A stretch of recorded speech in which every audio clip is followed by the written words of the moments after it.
The digital world has revolutionized communication, make it easier to connect, socialize, and access information, especially here in the Philippines, where social media play a huge role in daily life. We can now share ideas, build communities, and stay informed like never before. However, this connectedness also brings darker sides such as cyberbullying and online harassment. The silence online can encourage cruel behavior with people facing threats, humiliation, or abuse. As we embrace the benefit of technology, we must also be aware of the risks and work together to create a safer and more positive online space for everyone. According to UNICEF, 1 in 3 young people in 30 countries said they have been a victim of online bullying, with 1 in 5 saying they skipped school due to cyberbullying and violence according to the poll released by UNICEF, the United Nations Organization Work for Children's Rights. In the Philippines, latest national data show that cyber violence affects almost half of children aged 13 to 17. The prevalence of cyber violence from males 44%. It's almost the same for females 43%. The UNICEF report further revealed that 32% believe that government is mainly responsible in addressing online bullying. 31% said that young people are responsible, while 29% said internet companies. This show the opinions are equal divided on who should be responsible for ending online bullying, highlighting the end to involve children and young people in the shared responsibility. Cyberbullying, the use of electronic communication to bully a person, typically by sending messages of an intimidating or threatening nature. Cyberbullying includes sending, posting, or sharing negative, harmful, false, or mean content about someone else. It can include sharing personal or private information about someone else, causing embarrassment. October is the National Bullying Prevention Month, and it's also National Cybersecurity Awareness Month.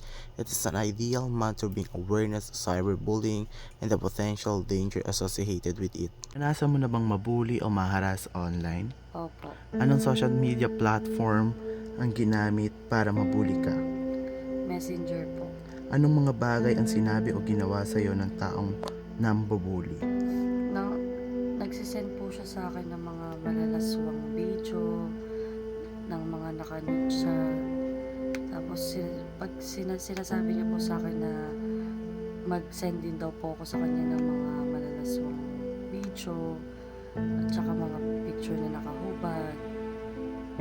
Naapektuhan ba ang iyong mental health? Opo. Paano? Minsan po natutulala ako, hindi ko po alam kung anong gagawin ko, kailangan ko po ba magsumbong sa magulang ko.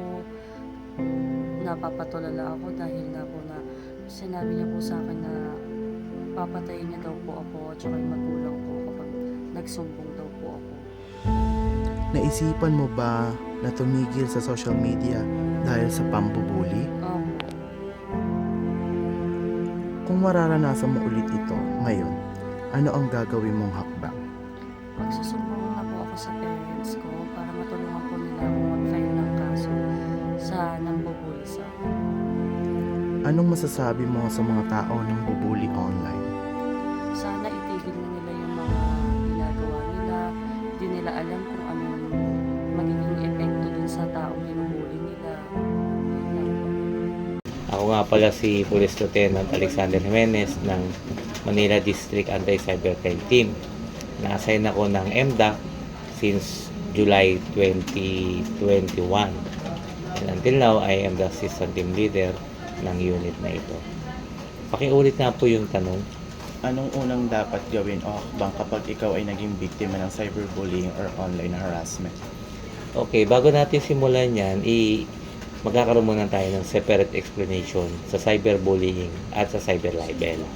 Una-una, ang audience ng bullying is bata. Ang audience ng cyberlibel is adult. So therefore, kung ikaw ay victim ng bullying at ikaw ay isang estudyante, na ang offender ay isang estudyante din, you should report first to your advisor. And then, maghihiring kayo sa inyong guidance counselor o sa immediate na office na concern sa inyong mga complaint.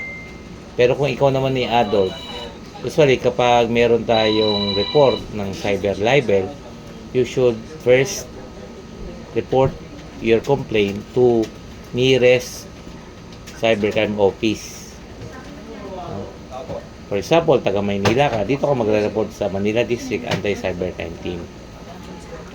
Then, mag-undergo ka ng series of assessment bago ka bigyan ng proper documentation. So, kung ang account or social media account is legit, na naninira sa'yo, nag-impute ng inyong reputasyon, bibigyan ka namin ng incident report form. And then, pipilapan mo yon, then ipipreserve natin immediately yung post against sa'yo. Bago natin maisampa ang kasong cyber libel or Safe Spaces Act or unjust fixation, kung pinakamababa yun, there should be a presence of 2 witnesses.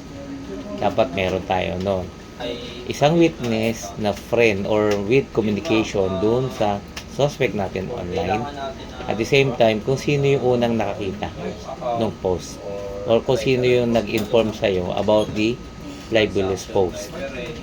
Then, eventually, yung tatlo na yon, yung complainant, yung witness mo na kaibigan ng suspect, or may communication sa kanya, at yung nakakita ng post, where immediately take the affidavit of complaint and affidavit of as witnesses. And then, kapag de-establish natin yung probable cause, i-case file na natin yun through regular filing. Second question po. Ano pong pwedeng ikaso laban sa cyberbullying or online harassment? Pag online harassment, no, it involves adult. Dalawa yan. Ang pwedeng maging biktima natin is lalaki or babae. So, meron tayong batas na nakakasakop yan, yung Republic Act 11313, which is the Safe Spaces Act or tinatawag natin Anti-Bastos Law.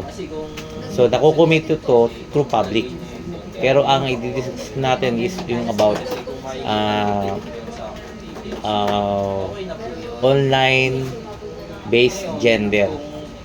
Yun yung tinatawag na nabibiktima through online, babae man o lalaki siya. And it is punishable by minimum of 6 months to 6 years. Yung medium penalty niya is 3 years. Kapag na-establish natin yung probable cause. Ano yung isang tanong mo? Yung sa ano po, cyberbullying. Cyber online harassment isa, no? Yung cyberbullying naman, meron tayong batas na Republic Act 7610 in relation to cybercrime. 7610 is child abuse automatic. So, yun ang initial na ikakaso natin in relation to 10175, which is the cybercrime law. So, magiging penalty nun is 1 degree higher kung ano yung possible na section na na-violate niya sa 7610. Pwede po bang makakuha ang biktima ng restraining order or protection order laban sa taong nangaabuso sa kanila?